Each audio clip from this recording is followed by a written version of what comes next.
Okay, and then in the parliament itself, parliamentary systems is Parliament of Malaysia is actually based on the Westminster British Parliament systems. Okay, so in the old days, in the parliament systems, there is a bicameral systems, meaning that there is a House of the Lords and House of the Commons. So basically, same thing here. Kita ada Dewan Rakyat, House of the Representative. Basically, it sounds like House of the Common lah. Dewan Negara, Senate, which is like the House of the Lords, in the British systems. So kan kita ada dua juga, Dewan Rakyat dengan Dewan Negara. So these are all part of the Parliament of Malaysia. So I think Dewan Negara, if I'm not wrong, if the note serves me correctly, it will be more or less like to oversee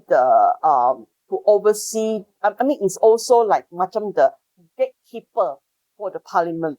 So mainly everything is done in the Dewan Rakyat, okay? And then after that, it will go to Dewan Negara and then finally go to the Yang di-Pertuan Agong, which is the supreme head of the federation.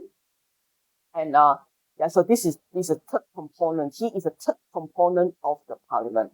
Okay, so basically, as you can see here, there's three components: Yang di-Pertuan Agong, Dewan Rakyat, Dewan Negara, and basically the Dewan Rakyat and Dewan Negara, they will be legally elected, appointed to review the bill. So meaning that we elect this representative, and then these people will, talk about it, review it, and all that, and then present it at the parliament, and then there will be there's going to be a lot of arguments and a lot of things going on, before you can actually consent to an act. Okay, so then after that it will be endorsed, basically, in the Dewan Negara, in that sense. That's why you have a lot of senators inside there, you see. So then after that, it will go back to, it will finally come to the Yang di-Pertuan Agong to actually give the final consent. Okay, so federal acts, some of the acts are actually concurrent with the state government, like land code and all that. Some of it is basically really only in the parliament. So there will be a difference here that you need to, there are areas here that is actually under, there's a specific area that, all these are actually, the list is here: external affairs, defense, internal security, then Islamic law, Sharia law, and then local government. Also, this list: external law, civil law, criminal laws, federal citizenship, finance, trade, shipping, medicine, national holidays, newspaper. These are generally under the federal ones, okay? Then you have also got the one that is in the state. So these are the dealing with the state who actually have authority. These are actually powerful. The state will also make laws over certain things. So these things, like I said, this list that you're looking at now is actually made under the State Legislative Assembly. Okay, and then this list is actually more under the federal parliament will have authority under this list number 1. Okay, and then the DUN will have authority under this list number 2. Okay, then you also have things that are basically shared by the two, is like social welfare, scholarship, national parks, fire measures, town planning, and these are also shaped by the two. You see, so this list number 3, okay, is again something that federal will have something to say, state also have something to say. So it's a bit confusing. So we need to understand parliament first, and then need to understand the State Legislative Assembly. These two sections, before we can see what is fully under one guy, like fully under federal, what is fully under state, and then what is a combination that the two are sharing as well. Okay?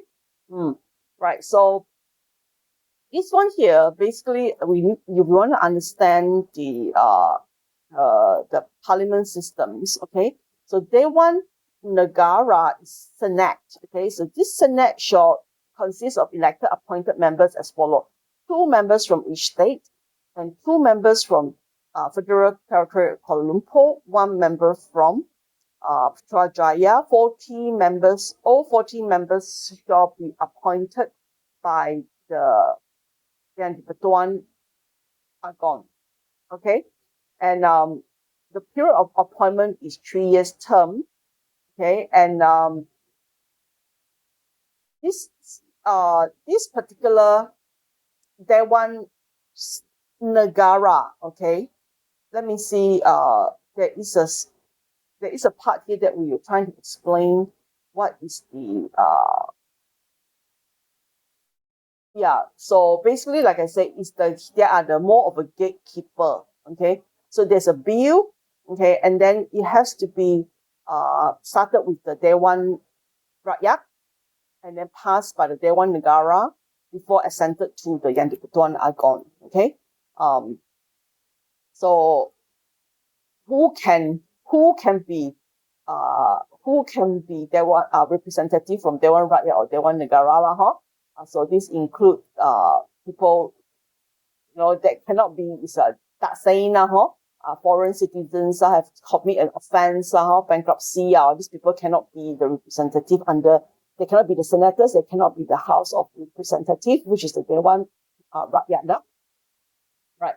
So I think this one is a very clear seeing of how a federal act is being enacted. Okay. So so basically Dewan Rakyat passed a bill, okay, and then this bill will go up to Dewan Rakyat, and Dewan Rakyat still can overrule that bill. Okay, that is made by Dewan Negara. Okay, I think I got a bit of confusion here. Okay, Dewan Rakyat passage of bill is not required if it's a monetary bill. This is including taxation. For any other bills passed by Dewan Rakyat, which are not constitutional amendment bills, Dewan Rakyat has authority to overrule any bills that is made by Dewan Negara. And parliamentary procedures requires Dewan Rakyat to forward the bill to Dewan Negara for a second session. Yes, correct. Yes, I was correct. Okay. So there's just a bit of confusion. There are some things that the Dewan Rakyat can make decisions. Some things, most of the things have to go through Dewan Negara for the second time as a parliamentary system. Okay, so after the bill is sent to Dewan Negara for the second time, but it's not passed by the Dewan Negara, and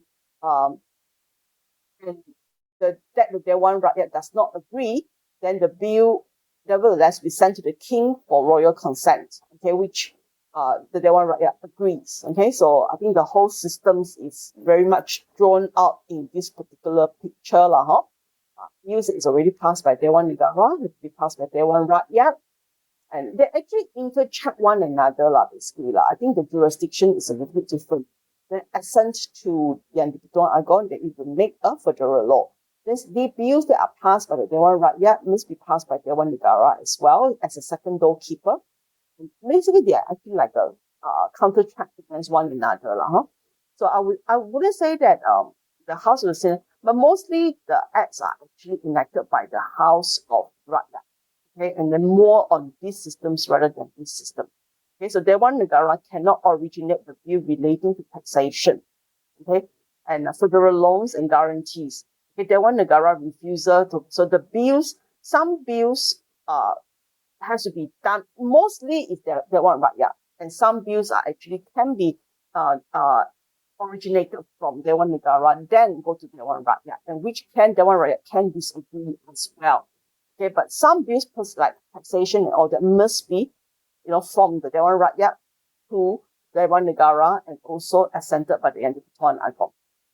All right, so if the Yang di-Pertuan Agong does not assent the bill in 30 days, then it will be automatically become law. How interesting. So, I give you that, I give you that liberty, I give you that honor to need to confirm the bill. But if you don't do it, it will still become a law in 30 days. So basically what the more important person here is there were House of Representatives and a House of Senators. So please choose your House of Representatives very carefully. House of Senators actually, like I said, is actually representative from every state. So we right yet don't get to choose our senators. So it's like a representative that is from the senators. I mean, senators is from the state, and whereas